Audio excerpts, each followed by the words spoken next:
Madhah teng kramatipun Mbah Mun kula suwun niki hadiah kitab saking kula, dilihat halaman tentang keinginan Mbah Mun ini dikarang 8 tahun sebelum beliau wafat. Terus itu saged dilihat teng ketika nanti cerita-cerita senenge Mbah Mun teng Sayyid Muhammad halaman 17. Mun kepanggih 17.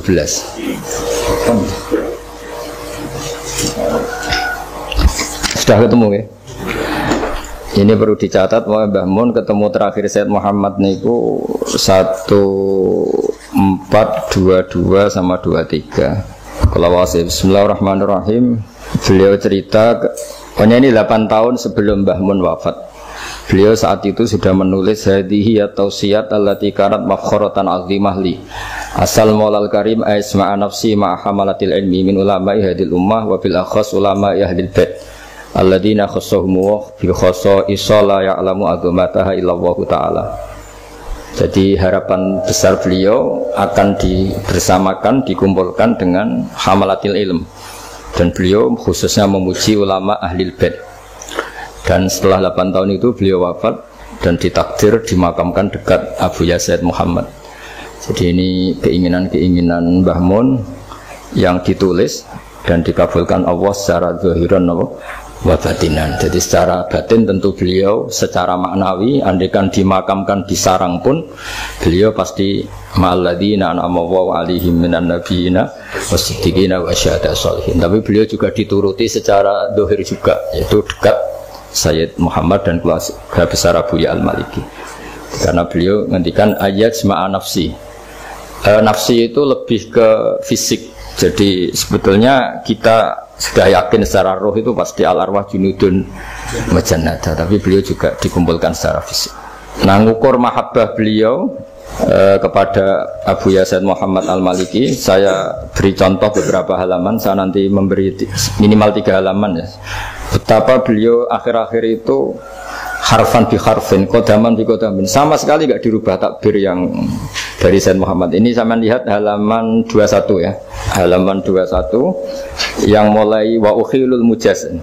Setelah itu as-sanadul muttasil, terus 3 dari bawah wa ukhilul mujaz. Ini di Abu Ya halaman 16. Ini kan tulis fi syekhina halaman 4 yang ini yang benar-benar wa ukhilul mujaz ala sadati al-mustasar alati dominatu asan itu kutub as-sittah.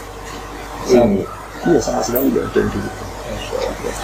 Saya baca ya, beliau menyebut tentang Sayyid Muhammad, padahal beliau itu muridnya Sayyid Alawi, tapi memuji Sayyid Muhammad. Qala syekhi wa syekhu abna'i wa tullabi al-allama Sayyid Muhammad bin Ali Al-Maliki. Jadi beliau memuji Sayyid Muhammad dengan begitu takdimnya, qala syekhi wa syekhu abna'i wa tullabi al-allama Sayyid Muhammad bin Ali Al-Maliki.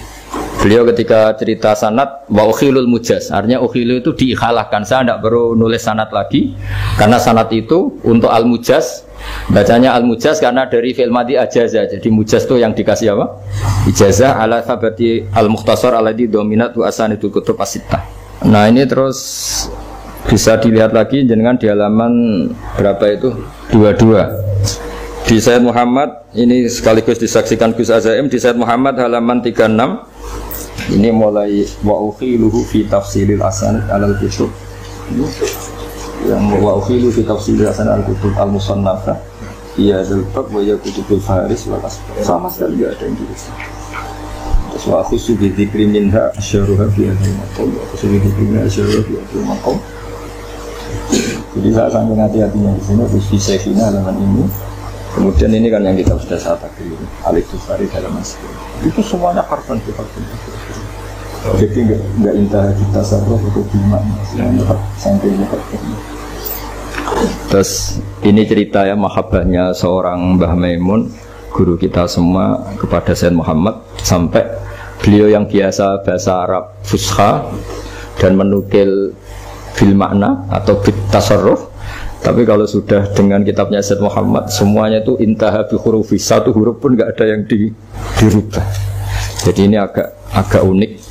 Bagi saya ini luar biasa. Jadi ini tasarruf kita, kenangan kita.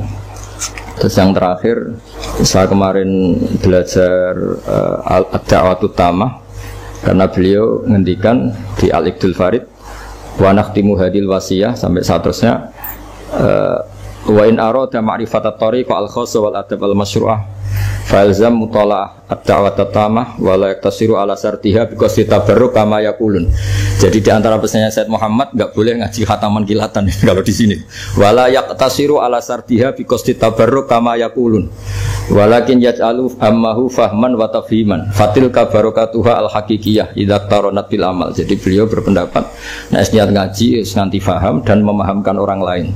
Tidak cukup iktisar ala sardiha biqasdi tabarruk kama yaqulun. Jadi beliau termasuk kritik yang khataman tapi tidak paham. Karena itu dikritik, alhamdulillah kita yang tidak khataman yang tidak paham. Jadi ya. Tapi ini cerita betapa. Dan saya ini tahadus bin nikmah. Semua kitabnya Abuya dan paling tidak kebanyakan. Saya cara sinau itu tak takriri karena memang saya butuh istilahnya kalau dalam kitab misdaku dalik. Misalnya Ahwala Mbah Mun yang sering datang ke Umarok misalnya. Ternyata di kitabnya Said Muhammad di judul Imamu dari Hijrah Malik bin Anas halaman 79 beliau ngendikan waqala hakun ala kulli muslimin. Ini ada harokatnya. Kalau tidak ada harokatnya tak baca hakko, tapi ini ada harokatnya tak baca hakun. Hakun ala kulli muslimin aw rasulin ja'alallahu fi sadri syai'an minal ilmi wal fiqhi ayat khula ila di sultanin ya'muruhu bil khairi wa yanhahu 'anil syarri wa ya'idhuhu fa idza tasafal alim bidzalika fa huwa al fadlu alladzi la ba'dahu fadlun. Fakana yu'tabaru hadza fadlan 'aziman ulama lidha yajibu alim ayazurul umara min ajli ayakunu fi safil ulama. Fa yasula tatbiqu ma ja'a fi sayyidina Muhammadin sallallahu alaihi wasallam. Terus kata beliau mengisahkan ulama dulu, laula anni atihim ma ra'aitu lin nabi sallallahu alaihi wasallam fi hadil Madinah sunnatan ma'mulan biha. Jadi barokahnya kiai-kiai dekat Umarok paling tidak ada sholat, ada masjid, ada akidah ahli sunnah wal jamaah. Ini saya ceritakan ke teman-teman karena yang dihafali biasanya wasarul ulama mayatuna babal Umar. Jadi supaya ilmunya dua lah. Ada yang riwayat mayatuna, ada yang riwayat mayati. Itu kalau mayati berarti mura'atul lafzi, kalau yatuna mura'atul makna. Jadi beliau jelas ngendikan artinya ketika Syekhina Kiai Maimun kerso tarbiyah kepada Umar, memang dari diantara yang didahulukan Said Muhammad hakun ala kulli muslimin aw rajulin ja'alallahu fi sadri syai'an minal ilmi. Itu ayat khula ila di sultanin ya'muruhu bil khairi wa yanhahu 'anil syarr. Mungkin yang membedakan kita akan ngajukan proposal, tapi yang jelas itu sama-sama masuk di sultanin. Ya, kalau tidak bisa persis ya niru masuknya. Tapi yang jelas itu ini untuk pembandingnya. Jadi ini termasuk khataman ketiga saya kitab Syariat wal Khalidah. Khataman kedua saya ini alami itu saja. Kemarin ada rektor UI ke sini ya tak ikut khataman Syariat. Oh ini ada jenengan. Dan ini nanti kalau mohon entah berapa menit bisa saya cerita kenangan dengan Abu Hasan Muhammad.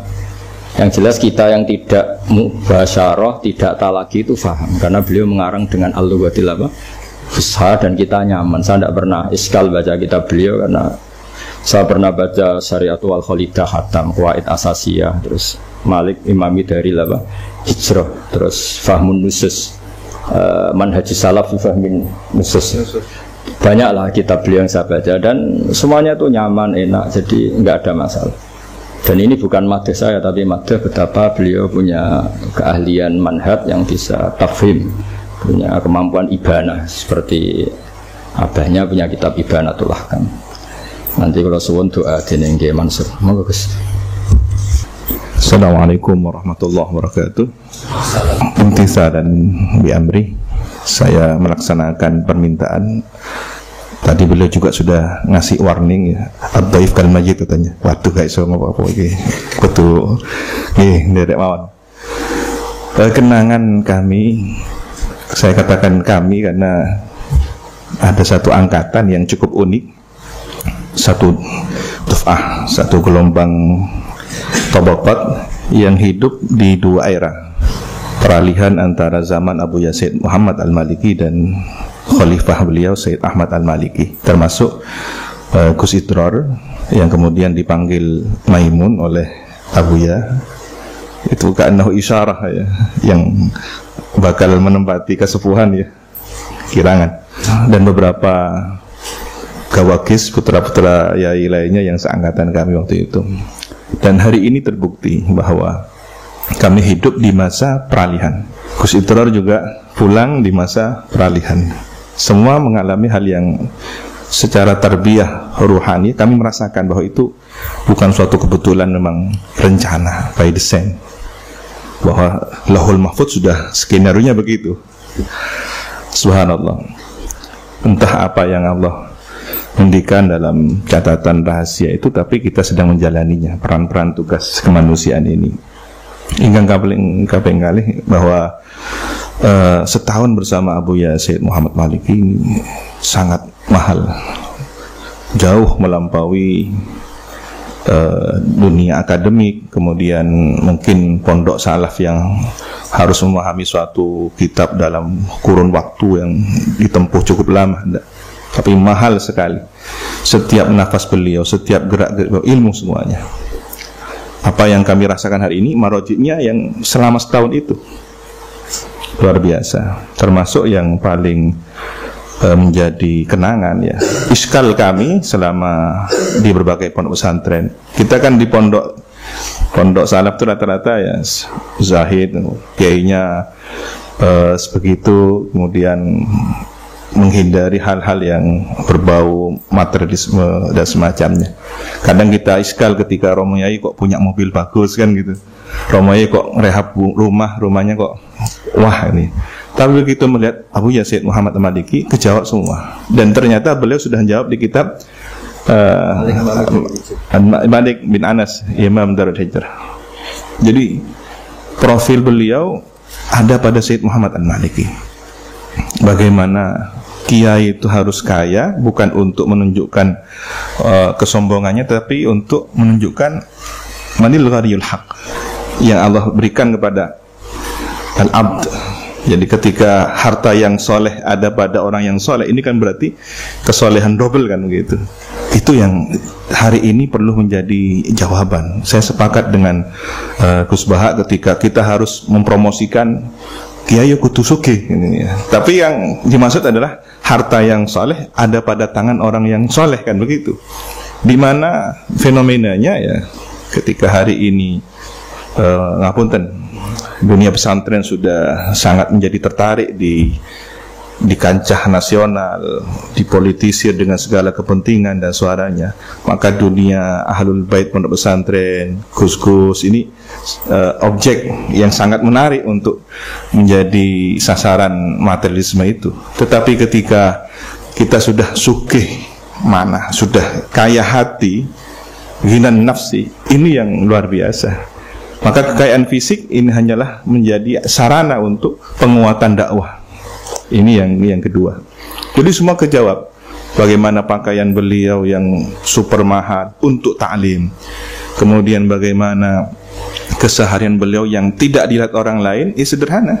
Tetapi ketika untuk menampilkan ilmu, menghormat ilmu ahlul ilmi, parfumnya yang sangat mahal, imamah dari bahan tekstil yang terbaik, dan bagaimana cetakan kitab beliau dengan cetakan yang terbaik juga kan begitu. Kemudian yang ketiga, sebagai ahlul ilmi, beliau mendikan kalau Romo Yai Maimun Zubair ahmalatul ilmi. Ini yang kita cari selama ini, keresahan batin al-fakir ilallah. Ketika mendengar hadis bahwa Rasulullah mewasiatkan pada umat ini dua kan begitu, Alkitab wa sunnah. Di hadis yang lain ahlul baiti itrati, ahlul baiti. Tetapi kemudian ketika Allah memberikan rizki bahwa guru kita, syekh kita ini adalah ia juga beliau hamalatul ilmi dari Al-Quran dan As-Sunnah sekaligus itrah, ini kan sudah cukup lah. Kaya, kita punya guru semacam ini sudah super kaya sudah. Bahwa wasiat Nabi ada di depan mata, ada di pundak kita, tinggal bagaimana kita menjaga hubungan ini. Dan Abu Yang ngendikan bahwa murid yang baik ketika dia menjaga wirid gurunya, kemudian ilmu gurunya, ini adalah wafa, kesetiaan. Jadi setia itu bukan hanya sebentar-sebentar sowan, sebentar-sebentar kadang-kadang ya malah ngeroti guru nih kan gitu. Ya ini. Bukan itu, tetapi ketika kita di tempat yang berbeda dengan tugas yang ditempatkan oleh guru kita, masih ada ittisal ruhani bil awrat wal adhkar, kemudian biluzumil kutub, taklifat beliau. Ini adalah wafa dalam makna yang sesungguhnya, karena beliau tidak ingin hanya sebatas fisik, sampai akhir hayat gak betul-betul ke pondok kan enggak. Tapi kan intisyarul ilmi itu kan tersebarnya murid yang merupakan anak, tidak hanya secara fisik, tapi kemudian ada ideologi yang lebih penting. Ketika ini adalah intisabnya bil ilm, ini yang akan melahirkan generasi yang diharapkan masuk dalam khairul ummah yang dibanggakan oleh baginda Nabi Muhammad SAW. Saya kemudian mengamini dawuhnya Mbah Mun bahwa ada tiyakunu ahlul minadiril wujud, ini kita rasakan betul luar biasa, kumpul dalam satu. Nah, kemudian ujian yang perlu dihadapi itu adalah ketika intikal syekh minasyekh, dan itu kita rasakan bagaimana karisma, haibah, syuhra yang ada pada Sayyidil Wahid Abu Yasir Muhammad. Lalu kita harus belajar dari nol pada khalifah beliau Sayyid Ahmad Al-Maliki. Si Noto tidak mau daras sampai sekian lama, sampai ada isyarah baru kemudian daras.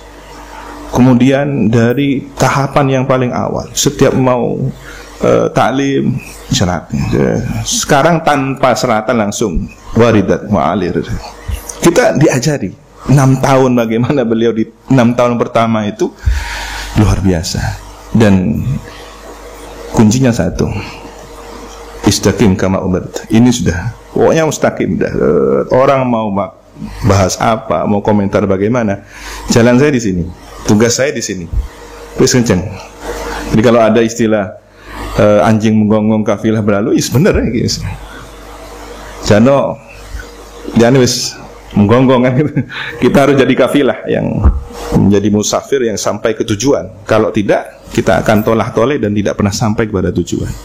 Nah, hari ini gonggongan itu tidak hanya suara, tapi tweet, komen, tulisan status, diunggah dan semacamnya.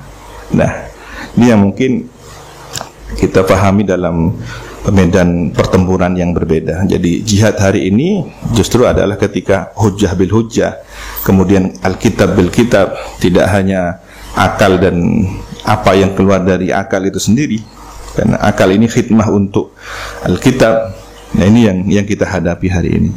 Kemudian dari Abu Yazid Ahmad Al-Maliki ini kami diajarkan bagaimana setia dengan apa yang telah digariskan oleh atau diwasiatkan oleh guru, karena setiap murid itu sudah terbaca di sini.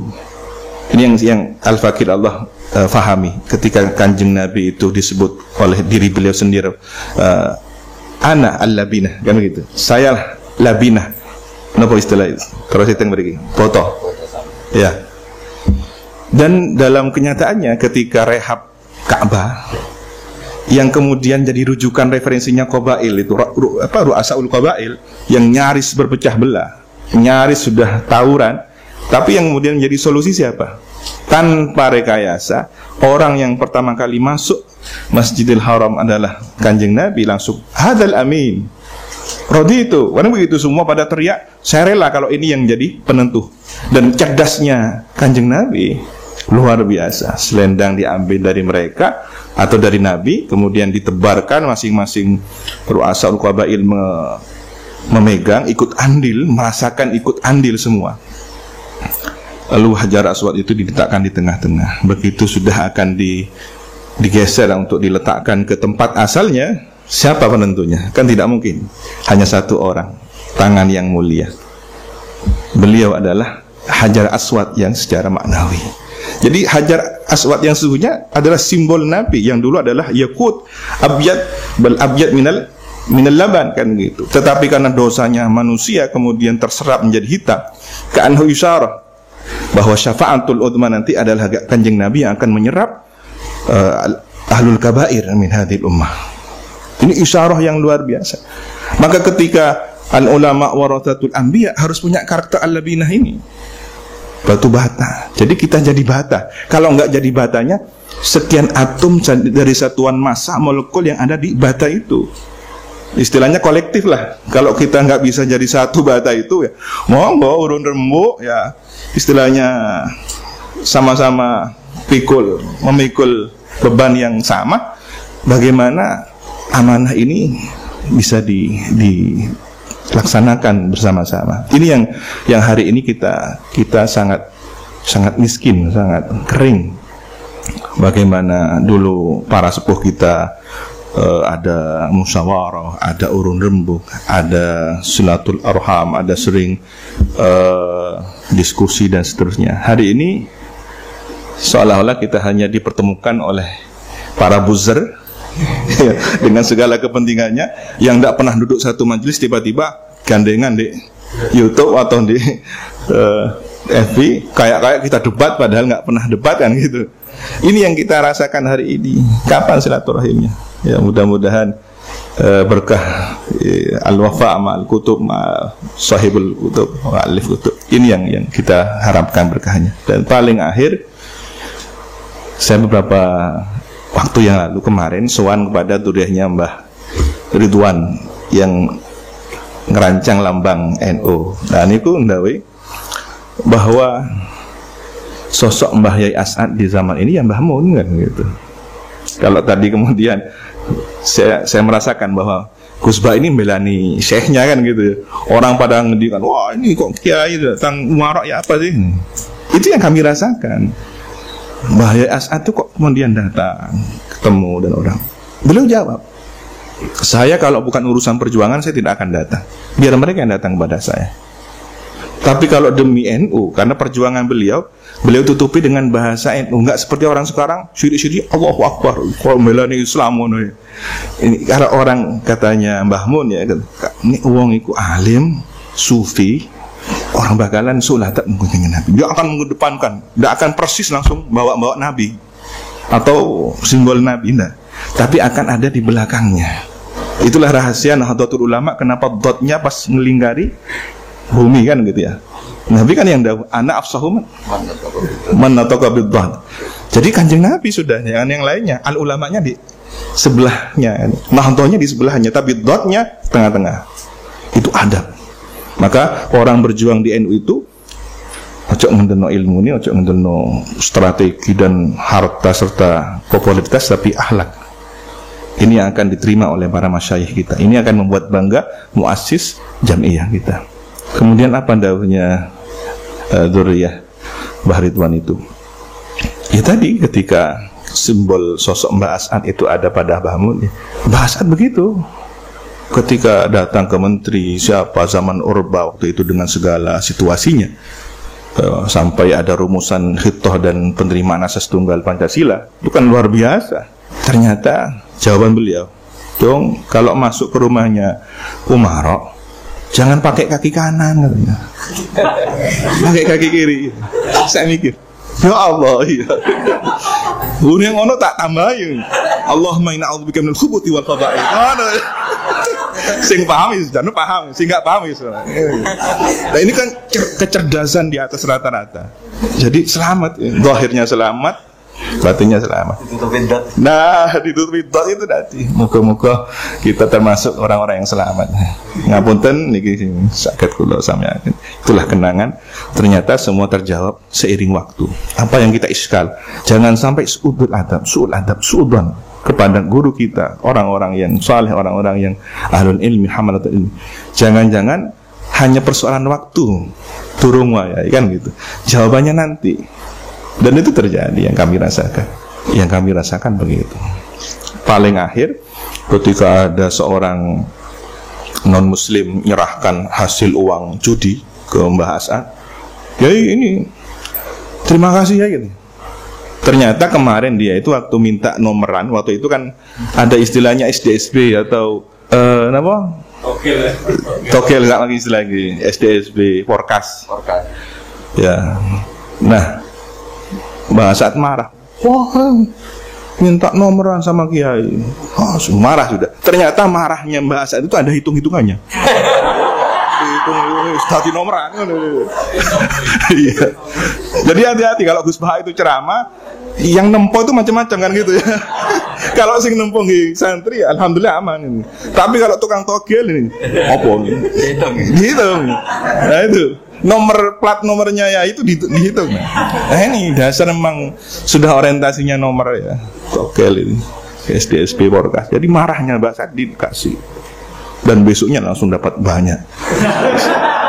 Bagi-bagi lah gitu. Ini persentase untuk Yai kan gitu. Anehnya kan itu. Saksinya itu kan Yai Basori. Yai Basori sering sana tiap minggu, tiap bulan sana. Ada tugas ngajar tajwid dan Quran. Ini jelas tukang judi ya. Non muslim lagi kan. Kok daunnya Mbak Said? Sahabat esena disa suruh taruh di meja. Undur, suruh undur mulai nih, mulai ya. Tapi uangnya taruh. Uangnya ada mulai. Nah, kalau kita suudon kan semacam-macam. Wah, ya kok dunyan kan macam-macam. Begitu diambil sakit. Datang tukang bagian bikin jalan. Dulu kan seangel-angel pesantren dapat bantuan pemerintah, angel dulu kan. Kalau nggak podo nggak iso kan. Harus sama, warnanya harus sama. Nah kan begitu. Nah, bikin sendiri jalan. Dari mana biayanya Mbak Asad ini bikin jalan? Sarep biaya satu. Dari ini ternyata. Bingung yang Yai Basari. Gimana nih? Mau tanya langsung nggak berani. Karena Mbak Asad ini sudah mau kifnya adalah referensi kan gitu. Akhirnya nyari-nyari sendiri, buka. Kok ternyata di Ihya kitab ilmu ada. Jadi makhraj untuk solusi keluar dari barang syubhat atau haram yaitu maslahatul amal. Jadi ketika tukang datang, dong ini untuk jalan deh. Tapi kalau untuk rokok, untuk kopi dari sebelah kanan kan gitu.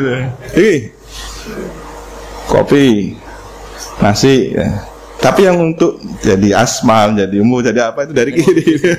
Subhanallah. Ini kecerdasan yang jarang dimiliki oleh